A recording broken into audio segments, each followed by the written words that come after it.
ഫോണിനൊരു ചെരിവുണ്ടല്ലേ? ഇപ്പൊ ഓക്കെ ആയോ? ഓക്കെ, എന്തൊക്കെയുണ്ട് വിശേഷം? എല്ലാവർക്കും സുഖമല്ലേ? അപ്പൊ നമ്മുടെ കഴിഞ്ഞ വ്ളോഗ് ഇഷ്ടായോ? നമ്മൾ സാരി എടുക്കാൻ പോയത്. അപ്പോ എന്റെ അനിയന്റെ കല്യാണത്തിന് സാരി എടുക്കാൻ പോയതല്ല കേട്ടോ ഞാൻ. കുറെ പേര് ചോദിച്ചു ഉണ്ണിയുടെ കല്യാണമാണോ? അവന്റെ കല്യാണം ഉണ്ട്, പക്ഷെ ഇപ്പഴല്ല, കുറച്ചുകൂടി കഴിഞ്ഞിട്ട്. അപ്പോൾ അതിന് വേണ്ടിയിട്ട് അങ്ങനെ സ്പെസിഫിക്കലി നോക്കിയിട്ടല്ല കേട്ടോ ഞാൻ സാരി മേടിച്ചത്. കുറച്ച് ഫംഗ്ഷൻസ് ഉണ്ടായിരുന്നു, അത് കൂടാണ്ട് പിന്നെ ഷൂട്ടിന് ആവശ്യമുള്ളതും. അത് മാത്രമല്ല, അപ്പൊ ഞാൻ വിചാരിച്ചു കോയമ്പത്തൂർ പോയപ്പോ എല്ലാവർക്കും സാരി എടുക്കാന്ന്. എനിക്ക് ഗിഫ്റ്റ് കൊടുക്കാൻ നല്ല ഇഷ്ടമാണ്, എസ്പെഷ്യലി സ്ത്രീകൾക്ക് കൊടുക്കുന്നതാണ് എനിക്ക് ഏറ്റവും ഇഷ്ടം. സ്ത്രീകൾക്കും പെൺകുട്ടികൾക്കും അങ്ങനെ ഗേൾസിന് കൊടുക്കുന്നതാണ് എനിക്ക് ഏറ്റവും ഇഷ്ടം.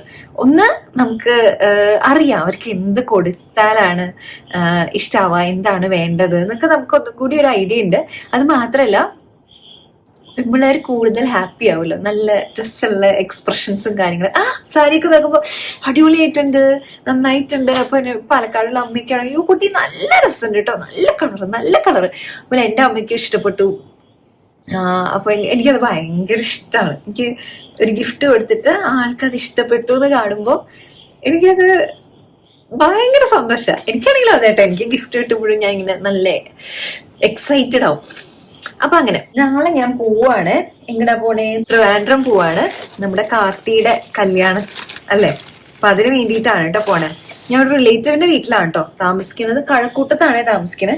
അപ്പൊ കഴക്കൂട്ടത്ത് നിന്ന് അധികം ദൂരമില്ല ഹാളിന്റെ അവിടേക്ക്. അതെനിക്ക് ഭാഗ്യമായി. അപ്പൊ ഞാൻ വിചാരിച്ചു അവിടെ തന്നെ താമസിക്കാന്ന്. നാളെ വൈകിട്ട് അവിടെ എത്തും. മറ്റന്നാള് കല്യാണം, അതിന്റെ പിറ്റേന്ന് നിന്നിട്ട് അതിന്റെ പിറ്റേന്ന് റിസപ്ഷൻ. അപ്പൊ റിസപ്ഷൻ കഴിഞ്ഞിട്ട് അതിന്റെ പിറ്റേ ദിവസമാണ് കേട്ടോ ഞാൻ വരിക. വെളിച്ചക്കുറവുണ്ടോ എന്നെനിക്ക് അറിയില്ല. തൽക്കാലം ഒന്ന് ഇത് വെച്ച് അഡ്ജസ്റ്റ് ചെയ്യുമോ പ്ലീസ്? എനിക്ക് ഉറക്കത്തിന്റെ പ്രശ്നമുള്ളതുകൊണ്ടാന്ന് തോന്നുന്നത്. കണ്ടോ, കണ്ണിന്റെ താഴേക്ക് ഇങ്ങനെ വീർത്തിരിക്കണേ. എൻ്റെ കയ്യിലിരിപ്പാണ്. ഞാൻ കുറച്ച് ദിവസമൊക്കെ നല്ല അടിപൊളിയായിട്ട് ഒരു 7 മണിക്കൂർ ഉറങ്ങി അങ്ങനെയൊക്കെ സെറ്റായി വന്നതായിരുന്നു. പക്ഷെ പെട്ടെന്ന് കുറച്ച് അധികം ജോലികളും കാര്യങ്ങളും വന്നപ്പോൾ എൻ്റെ കയ്യിൽ നിന്ന് കാര്യങ്ങളെല്ലാം പോയി. ഞാൻ ആദ്യം ഉറക്കം നന്നായിട്ട് കോംപ്രമൈസ് ചെയ്യാൻ തുടങ്ങി. അതിൻ്റെയാണ് ഈ കാണുന്നത്. അത് പോരാഞ്ഞിട്ട് ഞാനുണ്ടല്ലോ, പറഞ്ഞില്ലേ എനിക്കിവിടെ ഇപ്പൊ കാണുന്നുണ്ടാവും, ഇത് കണ്ടോ, എനിക്കിവിടെ ഇങ്ങനെ കുഴികൾ കേട്ടോ, ഇങ്ങനത്തെ കുഴികൾ ഫോം ചെയ്യാൻ തുടങ്ങി. ഇതിപ്പോ ഞാൻ എന്തോ വെച്ച് അമർത്തിയിട്ട് വന്നതാ, ഇതില്ല. ഈ കുഴികൾ ഇത് ഞാൻ സ്കിൻ കെയർ ചെയ്തിട്ട് ഒന്നും മാറുന്നില്ല. അപ്പൊ എനിക്ക് മനസ്സിലായി എന്തായാലും ഇനി എന്റെ കയ്യിൽ നിൽക്കുന്നതല്ലാന്ന്. അപ്പൊ ഇതിന്റെ ട്രീറ്റ്മെന്റ് ഞാൻ സ്റ്റാർട്ട് ചെയ്തു. മൈക്രോ നീഡ്ലിംഗ് ആണ്. അപ്പൊ എനിക്ക് തോന്നുന്നു കുറെ പേര് ചെയ്തിട്ടുള്ളതായിരിക്കും. ആക്നെ ഉള്ളവർക്കൊക്കെ വേണ്ടിയിട്ട് ഡോക്ടർ റെക്കമെൻഡ് ചെയ്യുന്നതാണ്. അതുപോലെ ഇങ്ങനെ കുഴികളൊക്കെ ഉണ്ടാവില്ലേ, ആക്നെ വന്നിട്ട്. ഇപ്പൊ എന്റെ കണ്ടില്ലേ, എന്റെ ഇങ്ങനെ ഓപ്പൺ പോഴ്സ് പോലത്തെയാണ്, അത്ര ഇന്റൻസ് ഡീപ്പ് അല്ല. അപ്പോ കുറെ പേർക്ക് എങ്ങനെയാ വെച്ചാൽ കുരു വന്നിട്ട് പോകുമ്പോ അവിടെ ഒരു വലിയ സ്കാറാവും. അതാണ് ടാസ്ക് കേട്ടോ. അത് മാറാൻ ഭയങ്കര പ്രയാസമാണ്. അത് മേക്കപ്പ് വെച്ച് മറയ്ക്കാനും പാടാം.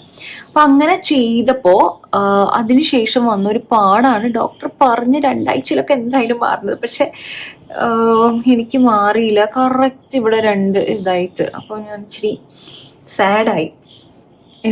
എനിക്കിപ്പോ തോന്നുന്നു ഇതിലും നല്ലത് ഇതായിരുന്നു. കുറച്ച് കുഴി ഉണ്ടെങ്കിലും കുഴപ്പമില്ലായിരുന്നു. പക്ഷെ ഒറ്റൊരു ഇത് ചെയ്തിട്ട് എനിക്ക് മാറ്റൊന്നും കാണാനില്ല കേട്ടോ. അതാണെങ്കിൽ ഈ സൈഡിൽ അങ്ങനെ കുഴിയില്ല, ഈ സൈഡിലുണ്ട്. എനിക്ക് തോന്നുന്നു ഐഫോണിലായതുകൊണ്ട് കറക്റ്റ് മനസ്സിലാക്കുകയും ചെയ്യാൻ പറ്റും. ഏട്ടനിപ്പോ പുതിയ ഫോൺ മേടിച്ചിട്ടുണ്ട് കേട്ടോ, വിവോന്റെ. ഞാൻ അതിൽ വീഡിയോ എടുത്തിട്ട് ഞെട്ടിപ്പോയി. എമ്മാതിരി ഫിൽറ്ററാ. അത് വെച്ച് നോക്കുമ്പോ ഐഫോണിന്റെ ഫ്രണ്ട് ക്യാമറയിൽ അങ്ങനെ അത്ര ഫിൽറ്റർ ഇല്ല കേട്ടോ. ഇതിപ്പോ ശരിക്കും എന്റെ ഫേസ് എങ്ങനെയാണോ അങ്ങനെ തന്നെയാണ് കാണുന്നത്. കണ്ടോ, ഇത്രയും കുഴികളുണ്ട്. അപ്പൊ ഇതാണ് എനിക്ക് വലിയൊരു ടാസ്ക്. ഇത് കുറച്ച് നാളായിട്ടുണ്ട് കേട്ടോ ട്രീറ്റ്മെന്റ് ചെയ്തിട്ട്. എനിക്ക് തോന്നുന്നു ഇപ്പൊ 3 ആഴ്ചയായി. അപ്പോ ഇനി അടുത്ത ഇത് ചെയ്യാറായി. കല്യാണത്തിൽ പോയി വന്നിട്ട് ചെയ്യാന്നാണ് ഞാൻ വിചാരിക്കണേ. ട്രീറ്റ്മെന്റ് ചെയ്തിട്ട് ഇങ്ങനെ മുഖത്ത് ഇങ്ങനെ ഡാർക്ക്നെസ് ഒക്കെ ഉണ്ടായിരുന്നു. ആ സമയത്തൊക്കെ ഞാൻ വ്ളോഗ് ചെയ്തിരുന്നു കേട്ടോ. അപ്പൊ കുറെ പേര് ചോദിക്കും ചേച്ചിയുടെ ഫേസ് എന്തെങ്കിലും ഡള്ളായെന്നൊക്കെ. അത് ഇതായിരുന്നു, അതിന്റെ ഒരു ഡൗൺ ടൈം ഉണ്ട്. ഞാൻ ആദ്യമായിട്ടാ ഇങ്ങനെ ഒരു ട്രീറ്റ്മെന്റ് ചെയ്യുന്നത്. ആകെ നമ്മൾ ഇതിനെ കാണുമ്പോൾ ജസ്റ്റ് ട്രൈ ചെയ്ത് നോക്കാൻ GFC ചെയ്തിട്ടുണ്ട് എന്നുള്ളതല്ലാണ്ട്, GFC PRP അങ്ങനെ എന്തോ ചെയ്ത് നോക്കിയിട്ടുണ്ട് എന്നുള്ളതല്ലാണ്ട് ഞാൻ ഒന്നും ചെയ്തിട്ടുണ്ടായിരുന്നില്ല. മൈക്രോ നീഡ്ലിംഗ് എന്ന് പറഞ്ഞാൽ ചെറിയ നീഡിൽ വെച്ചിട്ട് നമ്മുടെ മുഖത്ത് ഇങ്ങനെ കുറെ മുറിവുകൾ ഉണ്ടാക്കാണ്. എന്നിട്ട് നമുക്ക് മുറിവുണ്ടാക്കി ശരിയാവില്ല കേട്ടോ. അത് എക്സ്പേർട്സ് തന്നെ ചെയ്യണം, നല്ല ഡോക്ടറിനെ ചെയ്യണം. അങ്ങനെ അത് കഴിഞ്ഞിട്ട് അത് ഹീലാവുമ്പോൾ കൊളാജനൊക്കെ പ്രൊഡ്യൂസ് ചെയ്ത് നമുക്ക് ഹീലാവുമ്പോൾ നമ്മുടെ പോഴ്സ് ഒക്കെ കുറയും. അതുപോലെ ഒന്നും കൂടി ഒന്ന് ടൈറ്റൻ ആവും. ആവും, സ്കിൻ ടെക്സ്ചർ കുറച്ചുകൂടി ബെറ്റർ ആവും. പക്ഷെ ഒരു സെഷൻ കൊണ്ടോ 2 സെഷൻ കൊണ്ടോ ഒന്നും അങ്ങനെ പെട്ടെന്നൊരു മാറ്റം ഉണ്ടാവില്ല. ഡോക്ടർ പറയുന്നതിനനുസരിച്ച്, അതായത് നമുക്ക് എത്രയാണോ കുഴികളുള്ള അതിനൊക്കെ അനുസരിച്ചിട്ട് ഡോക്ടർ പറയൂ കേട്ടോ. അപ്പോൾ എനിക്ക് തോന്നുന്ന പതുക്കെ മാറുന്നാണ്. പിന്നെ ഞാൻ റിസർച്ച് ചെയ്തപ്പോൾ കണ്ടൊരു കാര്യം വെച്ചാൽ എന്താ വെച്ചാൽ നമ്മൾ ഡീപ്പർ ഡാർക്ക് സ്കിൻ ടോണിൽ ചിലപ്പോൾ ഈ പറഞ്ഞ പോലെ ഇങ്ങനെ ഒരു പാട് വരും, കുറച്ച് കഴിഞ്ഞാൽ പോവാന്ന് പറയുന്നുണ്ട്. ഇതാണ് ഇപ്പോഴത്തെ അപ്ഡേറ്റ്. അപ്പൊ ഞാൻ ഇനി ഇതാക്കുമ്പോൾ ഇനി അടുത്ത സെഷൻ കഴിയുമ്പോൾ ഞാൻ പറയാട്ടോ. ഞാൻ എന്ത് ട്രീറ്റ്മെന്റ് ചെയ്താലും നിങ്ങളുടെ അടുത്ത് പറയും. ഒന്നാമത് അതെന്റെ ജോലിയാണ്, രണ്ടാമത് പറയണോണ്ട് എന്താ എനിക്ക് തോന്നുന്നത് നല്ല കാര്യമല്ല, എല്ലാവർക്കും അത് മനസ്സിലാക്കാനും പറ്റുള്ളൂ. അതുകൊണ്ട് എൻ്റെ അടുത്ത് ഏറ്റവും അധികം ആൾക്കാർ ചോദിക്കുന്ന കാര്യമാണ് ഗ്ലൂട്ടാത്തയോൺ എടുക്കുന്നുള്ളൂ. ഗ്ലൂട്ടാത്തയോൺ എടുത്തു കഴിഞ്ഞാൽ എൻ്റെ ഫേസും എൻ്റെ സ്കിന്നും എൻ്റെ കയ്യിലത്തെ സ്കിൻ കളറിലും ഇത്ര ഡിഫറൻസ് ഉണ്ടാവും. ഇപ്പൊ സെയിം കളർ വരില്ലേ, നമ്മൾ ഇഞ്ചെക്ട് ചെയ്യുന്നതല്ലേ അത്. അതുകൊണ്ട് തെറ്റുണ്ടെന്നല്ല കേട്ടോ ഞാൻ പറയുന്നത്. തൽക്കാലം ഞാൻ ഉദ്ദേശിക്കുന്നില്ല, തൽക്കാലം നല്ല ഞാൻ നമുക്കറിയില്ലല്ലോ, ഭാവിയിൽ കുറച്ച് കഴിഞ്ഞ് എനിക്കൊരു ബേബി വേണമെന്ന് തോന്നിയാൽ ഇഞ്ചക്ഷൻ എടുക്കൊണ്ട് കുഴപ്പമുണ്ടാവില്ലായിരിക്കും. പക്ഷെ അതുകൊണ്ട് ഞാൻ എനിക്കിങ്ങനെ ഇൻടേക്ക് ആയിട്ടുള്ള ഒന്നും വേണ്ട, എനിക്ക് ഹെൽത്ത് നന്നായിട്ട് നോക്കണം. അപ്പോൾ ഇൻ കേസ് വേണം തോന്നുകയാണെങ്കിൽ അങ്ങനത്തെ ഒരു രീതിയിലൊരു കോംപ്ലിക്കേഷൻ ഒരു ഇടവരരുതല്ലോ. പക്ഷെ വേണോ വേണ്ടോ ഒന്നും തീരുമാനിച്ചിട്ടില്ല, അത് വേറെ കാര്യം. അങ്ങനെ ഒരു മനസ്സിലുള്ള കാരണം, അതുകൂടി ഉള്ള കാരണം ഞാനത് ഉദ്ദേശിക്കുന്നില്ല. പിന്നെ ഞാൻ കൂടുതൽ വിശ്വസിക്കുന്നത് നന്നായിട്ട് ഫുഡ് കഴിക്കുക, നന്നായിട്ട് വർക്ക്ഔട്ട് ചെയ്യുക ആൻഡ് പ്രോപ്പർ സ്കിൻ കെയർ. അതുകൊണ്ട് നമുക്ക് നല്ലൊരു മാറ്റം കൊണ്ടുവരാൻ പറ്റും. കയ്യിലും കുറച്ചൊക്കെ മാറ്റം വന്നിട്ടുണ്ടോ ചോദിച്ചു കഴിഞ്ഞാൽ എനിക്ക് തോന്നുന്നു ഞാൻ നന്നായിട്ട് ടേക്ക് കെയർ ചെയ്യുന്നത് തന്നെയാണ് കൈ. പക്ഷെ ഇതെനിക്ക് പണ്ട് മുതലേ അങ്ങനെ തന്നെയാണ്. അപ്പൊ നമുക്ക് we can help it and that's okay. സാരമില്ല, എന്ത് ചെയ്യാൻ പറ്റും. നമുക്ക് ബെറ്റർ ആക്കാൻ പറ്റുന്ന കാര്യം, ഇപ്പൊ എന്റെ സ്കിന്നിൽ ഇപ്പൊ എനിക്ക് ബെറ്റർ ആക്കാൻ പറ്റുന്ന ഒരു കാര്യമാണ് ഈ പോഴ്സ് സ്കിൻ കെയർ ത്രൂ, അല്ലെങ്കിൽ നമുക്ക് മൈക്രോനീഡ്ലിംഗ്. അതിനങ്ങനെ ഇങ്ങനത്തെ സൈഡ് എഫക്റ്റ് അല്ലാണ്ട് വേറെ രീതിയിലേക്കൊന്നുമില്ല. കാരണം ഇത് ജസ്റ്റ് മുറിവുകൾ ഉണ്ടാക്കിയിട്ട് നമ്മുടെ സ്കിൻ തനിയെ ഹീലാവുന്നതാണ്. അപ്പോൾ അതുകൊണ്ട് ആ തരത്തിലുള്ള വേറെ തരത്തിലുള്ള സൈഡ് എഫക്റ്റിന് ചാൻസ് ഇല്ല. ഇങ്ങനെ മുഖത്ത് പാട് വന്നാലേ ഉള്ളൂ കേട്ടോ. ഇപ്പൊ നമുക്ക് ഷേവ് ചെയ്യാം. ഞാൻ എന്തെങ്കിലും ഒരു ഇമ്പോർട്ടൻറ്റ് ഫങ്ഷൻ ആയിട്ടൊക്കെ ഉണ്ടെങ്കിൽ ഫേസ് ഷേവ് ചെയ്യും കേട്ടോ. മേക്കപ്പ് ഒക്കെ കുറച്ചുകൂടി നന്നായിട്ട് സ്മൂത്ത് ആയിട്ട് നിൽക്കും.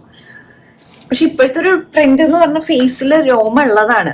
ജാൻവി കപൂറിന്റെ ഫോട്ടോസ് ഒക്കെ നോക്കിയാൽ നിങ്ങൾക്ക് കാണാം. അതുപോലെ കരീന കപൂറിനൊക്കെ നോക്കിക്കഴിഞ്ഞാൽ അവർ ഫേസിലെ ഹെയർ ബ്ലീച്ച് ചെയ്തിട്ടുണ്ടാവും. ബ്ലാക്ക് ആയിട്ടാവില്ല ഉണ്ടാവുക, ഒരു ബ്രൗൺ ലൈക്ക് അവരുടെ ഒരു സ്കിൻ കളർ ആയിട്ടാവും ഉണ്ടാവുക. ബ്ലീച്ച് ചെയ്യണത് ആണോ വേറെ എന്തെങ്കിലും ട്രീറ്റ്മെന്റ് ആണോ എന്ന് എനിക്ക് അറിയില്ല കേട്ടോ. ആ ഒരു ഷെയ്ഡിലാണ് ഉണ്ടാവുക. പിന്നെ അങ്ങനെ ഓരോരുത്തരുടെ ഫോട്ടോ കാണുമ്പോൾ സത്യം മുഖത്ത് രോമോ അതെന്താ വെച്ചാൽ കുറച്ചുകൂടി അവർക്കൊരു നാച്ചുറൽ ലുക്ക് ആണ് എന്ന് കാണാൻ. ഒരു കാര്യം ഉണ്ടായിരുന്നില്ല കേട്ടോ. ഇതിന്റെ ക്യാപ്പ് തുറന്നതാണ്, ഈ സാധനത്തിന്റെ ക്യാപ്പ് തുറന്നതാണ്. ഇങ്ങനെയാ തുറന്നേ. അപ്പൊ അങ്ങനെ മുറിഞ്ഞ ഇപ്പത്തെ എനിക്ക് മുഖത്ത് വെക്കാൻ പേടിയാവാം. എന്തായാലും നമുക്ക് ഷേവ് ചെയ്യാം. ഇത് നോക്കിയിരുന്നു കഴിഞ്ഞാൽ സമയം പോകും. ഇവിടെയൊക്കെ രോമള് ശരിക്കും നല്ല ഭംഗിയാണ് കേട്ടോ കാണാനായിട്ട്. അതുകൊണ്ട് ഷേവ് ചെയ്യണമെന്നില്ല. ഞാൻ കൂടുതലും അപ്പർ ലിപ്പും ഐബ്രോസിന്റെ എവിടെയാണ് ഷേവ് ചെയ്യുക. കുഞ്ഞു കുഞ്ഞു രോമങ്ങൾ ഉണ്ട് ഇതിൽ, കാണാണ്ടോന്ന് അറിയില്ല കേട്ടോ. അപ്പോൾ ഇതിലങ്ങ് തുടക്കുക കേട്ടോ. ഞാൻ എല്ലായിടത്തൊക്കെ ത്രെഡ് ചെയ്യാറുള്ളൂ, അല്ലെങ്കിൽ ഞാൻ തന്നെ പ്ലക്ക് ചെയ്ത് കളയലാണ് പതിവ്. ഇത് കാഴ്മസിയുടെ ഇതാണ് കേട്ടോ, ഫേഷ്യൽ റേസർ. നല്ലതാണ്. എന്റെ കൈ മുറിഞ്ഞത് കണ്ട് പേടിക്കേണ്ട, അത് ഞാൻ ആ രീതിക്ക് വലിച്ചു തുറന്നുകൊണ്ടാണ്. ഇങ്ങനെ പറഞ്ഞു കഴിഞ്ഞാൽ എന്തായാലും മുറിയല്ലോ. അതല്ലാണ്ട് നമ്മളിങ്ങനെ പതുക്കെ ഫേസിൽ ഷേവ് ചെയ്യുകയാണെങ്കിൽ കണ്ടോ ഒരു കുഴപ്പമില്ല, നല്ല. ഇനി ഇവിടെ ഒന്ന് ഷേവ് ചെയ്യട്ടെ നമുക്ക്. വേറൊരു പ്രോഡക്റ്റ് കൂടി മേടിച്ചിട്ടുണ്ട്. ഇത് പക്ഷെ നല്ല വിലയുണ്ട്. ഇതിനാണെങ്കിൽ നമുക്ക് 83 രൂപയ്ക്ക് 3 എണ്ണം കിട്ടും.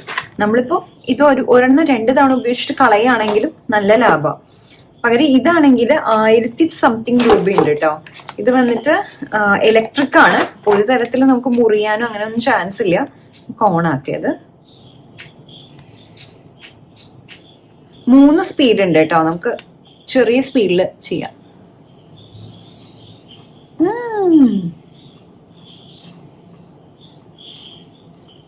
നൈസാണല്ലോ. കുറച്ചുകൂടി വെളിച്ചത്തിൽ കാണാനും പറ്റും. ഇതിന്റെ കൂടെയാണെങ്കിൽ നമുക്കൊരു 3 ബ്ലേഡ് ഉണ്ട്. ഒരു ബ്ലേഡ് നമുക്ക് ഇതിന്റെ മൂർച്ച കുറയണ വരെ നമുക്ക് യൂസ് ചെയ്യാം. പിന്നെ മുറിയൊന്നും പേടിക്കണ്ട കേട്ടോ.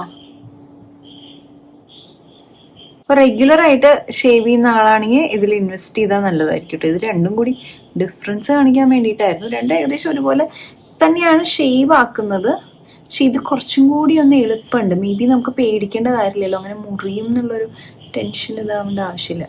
അയ്യോ, ഇവിടുത്തെ ഹെയർ കളഞ്ഞ ഞാൻ. അപ്പോൾ നമ്മുടെ ഷേവിങ് പരിപാടി കഴിഞ്ഞു, മോയ്സ്ചറൈസർ ഇട്ടു. ഇനി എന്താ, ഇനി കുറേ പേര് എൻ്റെ അടുത്ത് ചോദിക്കുന്നത് എൻ്റെ ഐബ്രോസിൻ്റെ മൈക്രോബ്ലേഡിങ്ങിൻ്റെ അപ്ഡേറ്റ് ആണ്. മൈക്രോബ്ലേഡിങ് ഒക്കെ കംപ്ലീറ്റ്ലി മാഞ്ഞു പോയി. ഇപ്പം ഇടയിൽ ഫില്ലിങ്ങിൻ്റെ ഒന്നും കാണാനില്ലല്ലോ, കണ്ടോ? 3 വർഷമായില്ലേ, ഫുള്ള് പോയിട്ടോ. അപ്പോൾ ഇതെൻ്റെ സ്വന്തം ഐബ്രോസ് ആണ്. ഞാൻ ത്രെഡ് ചെയ്യുമ്പോണ്ടല്ലോ ഇവിടുത്തെ ഒന്നും കളയില്ല, ജസ്റ്റ് എക്സ്ട്രാസ് മാത്രം. ആ ചേച്ചിമാരിങ്ങനെ ഇവിടെ വരുമ്പോഴേ അയ്യോ എടുക്കല്ലേ എടുക്കല്ലേ അങ്ങനെ പറഞ്ഞിട്ട് ഞാൻ സമ്മതിക്കുകയില്ല. പണ്ടൊക്കെ എനിക്കിങ്ങനെ വെച്ചാൽ ത്രെഡ് ചെയ്യാൻ പോകുമ്പോഴും എനിക്കിങ്ങനെ മടിയാ പറയാനായിട്ട്. പറയും തിന്നാക്കരുത് ചേച്ചി എന്ന് പറഞ്ഞാലും അവരിങ്ങനെ കെറ്റി കെറ്റി കെറ്റി കൊണ്ടുവരും. അവർക്ക് കുറെ പേർക്ക് ഞാൻ കണ്ടിട്ടുണ്ട് അങ്ങനെയാണ് ഒരു സംതൃപ്തി. അല്ലാത്തവരും ഉണ്ട് കേട്ടോ, പക്ഷെ ഞാൻ കണ്ടുവരുന്ന കുറെ പേരും അങ്ങനെയായിരുന്നു. ഞാൻ കയറ്റി കയറ്റി വരുമ്പോൾ എനിക്ക് പറയണമെന്നുണ്ട്, ചേച്ചി പ്ലീസ് എടുക്കരുത് എടുക്കരുത്. പക്ഷെ എനിക്ക് പറയാനൊരു മടി, അവരെന്ത് വിചാരിക്കുന്നൊക്കെ വിചാരിച്ചു. പക്ഷെ ഇപ്പൊ ഞാൻ പറയും നോ, അങ്ങനെ പറയാം. ഞാൻ പറയും ചേച്ചി വേണ്ട, അത്ര മതി. അപ്പൊ അവരിങ്ങനെ പറയും ഇവിടെ ഒന്നും കൂടി ക്ലിയർ ചെയ്താലോ, ഒരു ലൈനും കൂടി എടുത്താലോ എന്ന് ചോദിക്കും. അപ്പൊ ഞാൻ വേണ്ടാന്ന് അങ്ങനെ പറഞ്ഞ് തിക്കാക്കി എടുത്തതാണ് കേട്ടോ ഇപ്പോ. പിന്നെ ഞാൻ രാത്രി മറ്റേ കാസ്റ്റർ ഓയിൽ പോലെയോ അങ്ങനെ എന്തെങ്കിലും അപ്ലൈ ചെയ്യും. അപ്പൊ നമുക്ക് കുറച്ചൊക്കെ വളരും. പിന്നെ നാച്ചുറലി നമ്മുടെ ഐബ്രോസ് എങ്ങനെയാന്നുള്ളതും കൂടി ഉണ്ട് കേട്ടോ. എൻ്റെ അച്ഛനൊക്കെ നല്ല തിക്കായിട്ടുള്ള ഐബ്രോസാ. ആ ഒരു ഇതാണ് കിട്ടിയിട്ടുള്ളത്. ഇത് രണ്ടും ഞാനിവിടെ ടാഗ് ചെയ്യാം. എൻ്റെ ഒരു അഭിപ്രായത്തിൽ വല്ലപ്പോഴും ഷേവ് ചെയ്യുന്ന ഒരാളാണെങ്കിൽ ഇത് മതി കേട്ടോ. റെഗുലർ ആയിട്ട് ഷേവ് ചെയ്യുന്ന ഒരാളാണെങ്കിൽ ഈ ഡെർമാ പ്ലാനിങ് ഡിവൈസ് ട്രൈ ചെയ്ത് നോക്കാവുന്നതാണ്. അതുപോലെ ഐബ്രോസ് ഒന്നും പുറത്തു പോയിട്ട് ചെയ്യുന്നവരല്ല, തന്നെ തന്നെയാണ് ചെയ്യണേ. വല്ലപ്പോഴും ഒന്ന് ത്രെഡ് ചെയ്താൽ മതി. ശരിക്കും നമുക്ക് തന്നെ ചെയ്യാതെ നല്ല തിക്കായിട്ട് അങ്ങനെ വേണമെങ്കിൽ നമുക്ക് തന്നെ ഇങ്ങനെ പ്ലക്ക് ചെയ്ത് ആ ഒരു ഷേപ്പ് മെയിൻറ്റെയിൻ ചെയ്ത് കൊണ്ടുപോകാം. പക്ഷെ ഒരു 4-5 മാസം കഴിയുമ്പോൾ എനിക്ക് അങ്ങനെയാണ് തോന്നിയിട്ടുള്ളത്. എനിക്കൊരു 6 മാസമൊക്കെ ആകുമ്പോഴേക്കും ഒന്ന് പോയി ത്രെഡ് ചെയ്യണം എന്ന് തോന്നാറുണ്ട്. അതല്ലെങ്കിൽ ഒരു 2 മാസമൊക്കെ കഴിഞ്ഞാലും ചിലപ്പോൾ എന്തെങ്കിലും ഫംഗ്ഷൻ ഉണ്ടെങ്കിൽ ചിലപ്പോൾ ഞാൻ പുറത്തുപോയി ചെയ്യാറുണ്ട്. അതല്ലെങ്കിൽ എത്ര അല്ലെങ്കിലല്ലേ ഞാൻ തന്നെയാണ് ചെയ്യണത്. ഇനി ഇതൊക്കെ ഞാൻ പറക്കിക്കൂട്ടി എടുത്തു വെച്ചിട്ട് ഞാൻ പാക്കിങ്ങിന്റെ കാര്യം നോക്കട്ടെ കേട്ടോ. അപ്പൊ ദേ പാക്ക് ചെയ്യാനതൊക്കെ റെഡി ആക്കി വെച്ചിട്ടുണ്ട്. ഇത് കല്യാണത്തിനുള്ളതാണ് കേട്ടോ. നമ്മൾ കഴിഞ്ഞ വീഡിയോയിൽ കാണിച്ചിട്ടുണ്ടായിരുന്നില്ലേ, ആ മഞ്ഞ സാരിയാണ്. പിങ്ക് ആണ് കുറച്ചും കൂടി ഗ്രാൻഡ് ആയിട്ടുള്ളത്. അത് ഞാൻ മാറ്റി വെച്ചിട്ടോ, അത് വേറെ ഫംഗ്ഷൻ കൊടുക്കാം. ഇത് വന്നിട്ട് കാണുമ്പോൾ സിമ്പിൾ സാരി, ഒന്നുമില്ല കേട്ടോ, ബോർഡറും കാര്യങ്ങളും ഒന്നും തന്നെ ഇല്ല. അങ്ങനത്തെ ഒരു സിമ്പിൾ സാരിയാണ്. അപ്പൊ ഇതിന് വേണ്ടിയിട്ട് ഞാൻ ബനാറസി സിൽക്കിന്റെ മെറ്റീരിയൽ മേടിച്ചിട്ടു. 1 മീറ്ററിന് 1000 രൂപയുടെ അത്രയുണ്ട്. കുറച്ച് ഇപ്പൊ ഷൈനി ആയിട്ടുള്ള ഒരു മെറ്റീരിയൽ ആണ്. അത് ഞാൻ ആര്യൻസ് ബുട്ടീക്കിൽ കൊടുത്തിട്ട് അവര് അടിപൊളിയായിട്ട് ഹാൻഡ് വർക്ക് ഒക്കെ ചെയ്ത് സ്റ്റിച്ച് ചെയ്ത് തന്നിട്ടുണ്ട് കേട്ടോ. പിന്നെ ആക്സസറീസ് എല്ലാം കൂടിയിട്ട് എടുത്തിട്ടുണ്ട്. പിന്നെ വന്നിട്ട് റിസപ്ഷന്റെ ഡ്രസ്സ് കേട്ടോ. ഇത് കൊളോസിന്റെ ആണ്, ലാവൻഡർ ഷെയ്ഡാണ്. പക്ഷെ ഞാൻ പറഞ്ഞു കുറച്ചും കൂടി ഒന്ന് ഡാർക്കർ ഷെയ്ഡ് പിടിക്കാം, കാരണം ചിലപ്പോൾ ലാവൻഡർ എനിക്ക് ഡള്ളായി പോകും. അപ്പൊ ഒരു പേസ്റ്റൽ തീമാണ് പറഞ്ഞിട്ടുണ്ടായത്. 11-ാം തീയതി കല്യാണം, 12-ാം തീയതി അല്ല, പിന്നെ 13-ാം തീയതിയാണ് റിസപ്ഷൻ. അപ്പോ 12-ാം തീയതി ഞാൻ വിചാരിച്ചു ഏതെങ്കിലും അമ്പലത്തിൽ പോയിട്ട് ഒരു ചെറിയ ഷൂട്ട് പോലെ എടുക്കാന്ന്. അപ്പൊ അതിന് വേണ്ടിയിട്ട് സാരി ഇത് ഞാൻ പറയാൻ മറന്നത്, നമ്മൾ ഓൾറെഡി തന്നെ അതേപോലെ പ്രീ ഡ്രേപ്പ് ചെയ്തിട്ട് ഇങ്ങനെ ബോക്സ് പ്ലീറ്റ് ചെയ്തെടുക്കില്ലേ, അങ്ങനെ ചെയ്ത് വെച്ചിട്ടുണ്ട്. എടുക്കുക ഉടുക്കുക അത്ര മാത്രമേ ഉള്ളൂ കേട്ടോ. ആ രീതിക്ക് സെറ്റ് ചെയ്ത് വെച്ചിട്ടുണ്ട് കേട്ടോ. പിന്നെ അണ്ടർസ്കേർട്ട്, ബ്ലൗസ് സിമ്പിൾ ആയിട്ടുള്ള ബ്ലൗസ് ആണ് ഇത്, പ്രത്യേകിച്ച് ഒന്നുമില്ല. അതിന്റെ ഒപ്പം പെയർ ചെയ്യാനായിട്ട് സിമ്പിൾ ആയിട്ടുള്ള ആക്സസറീസ് മാത്രമേ ഉള്ളൂ കേട്ടോ. പിന്നെ മുടി എടുത്തിട്ടുണ്ട്. ഞാൻ ആമസോണിൽ എക്സ്റ്റൻഷൻസ് മേടിച്ചിട്ടുണ്ട്. ഞാൻ കുറേ കാലമായിട്ടോ അങ്ങനെ ഈ എക്സ്റ്റൻഷൻസ് യൂസ് ചെയ്തിട്ട്.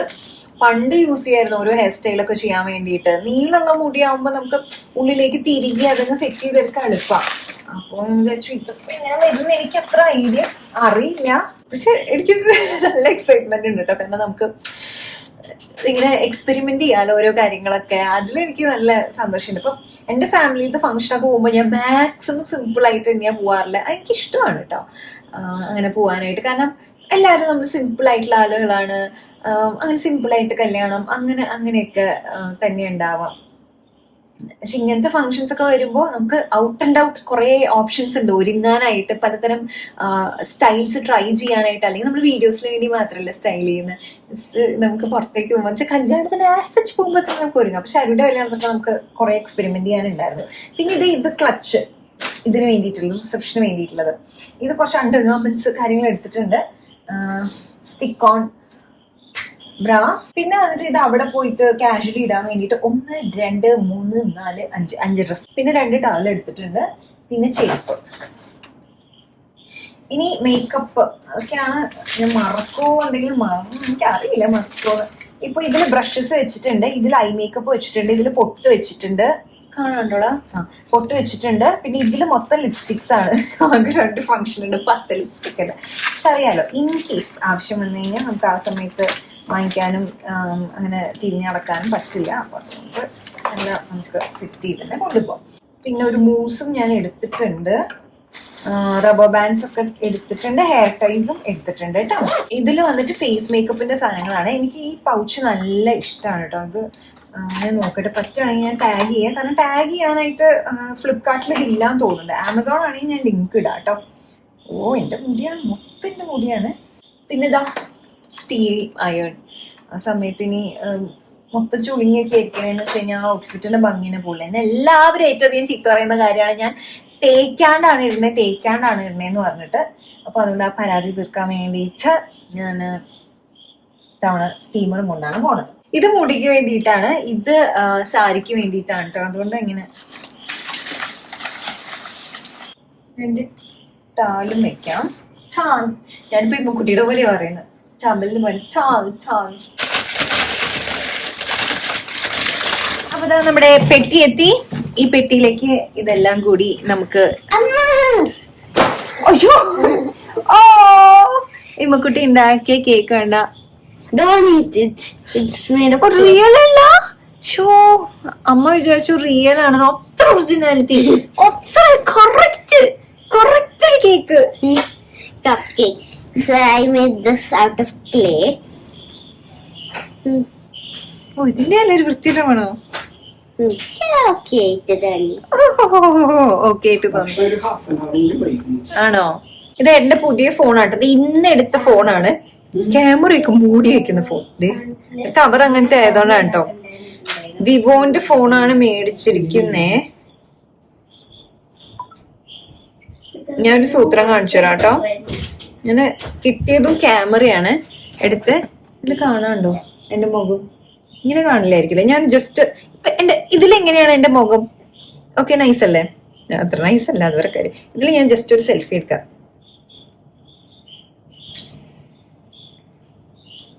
കണ്ടോ, ഇത് തന്നെയാണോ ഞാൻ? എന്തൊരു വ്യത്യാസ! എന്റെ ഈ ബ്ലാക്ക് മാർക്കൊക്കെ മാച്ച് കളഞ്ഞത്. ഇമ്മാരി ഇൻബിൽറ്റ് ഫിൽറ്റർ ആണല്ലേ. പോഴ്സ് ഒന്നുമില്ല. വീഡിയോ എടുക്കുകയാണെങ്കിലും അതെ. ഞാൻ ഞെട്ടിപ്പോയി. ഹായ് സുന്ദരീസ്, എന്തൊക്കെയാണ് വിശേഷം? എല്ലാവർക്കും സുഖല്ലേ?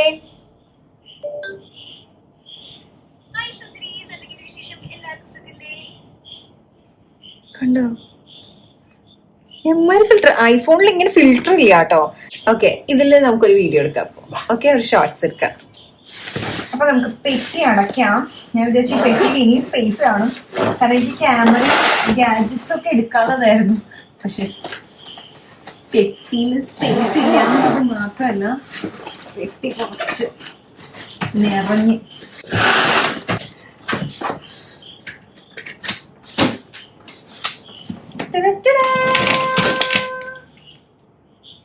അപ്പൊ എന്റെ ബാക്ക് പാക്കും ഞാൻ പാക്ക് ചെയ്തിട്ടുണ്ട്. ലാപ്ടോപ്പ് വെക്കണം.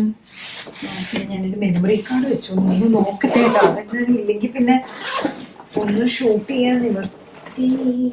ലാപ്ടോപ്പ് വെച്ചു. ഈ ബാഗിന്റെ ബാക്കിലായിട്ടൊന്ന് ലാപ്ടോപ്പ് വെക്കാനുള്ള കള്ളിയുണ്ട്. അപ്പൊ പിന്നെ അത് സെറ്റാണ്. പിന്നെ വന്നിട്ട് മെമ്മറി കാർഡ് വെച്ചിട്ടുണ്ട്. ക്യാമറയുടെ charger, mobile phone, tripod. Tripod ഇതാ ഇപ്പോൾ ഫോണിൽ വെച്ചിരിക്കുകയാണ്. അപ്പൊ അതും സെറ്റാണ്. അപ്പോൾ ഇന്നെങ്കിലും കുറച്ചു നേരം ഉറങ്ങണം. അപ്പൊ നമുക്ക് നാളെ കാണാം. നാളെ ഞാൻ ഷോർട്സ് എടുക്കണ്ടാവും. നാളെ കാരണം പ്രത്യേകിച്ചൊന്നുമില്ല, ജസ്റ്റ് ഇങ്ങനെ പോവാന്നുള്ളത് മാത്രമല്ലേ ഉള്ളൂ. അത് കഴിഞ്ഞപ്പോ നമുക്ക് കല്യാണത്തിന്റെ ഗെറ്റ് റെഡി വിത്ത് മീ ആയിട്ട് കാണാം കേട്ടോ. അപ്പൊ അത്രയേ ഉള്ളൂ. Bye bye.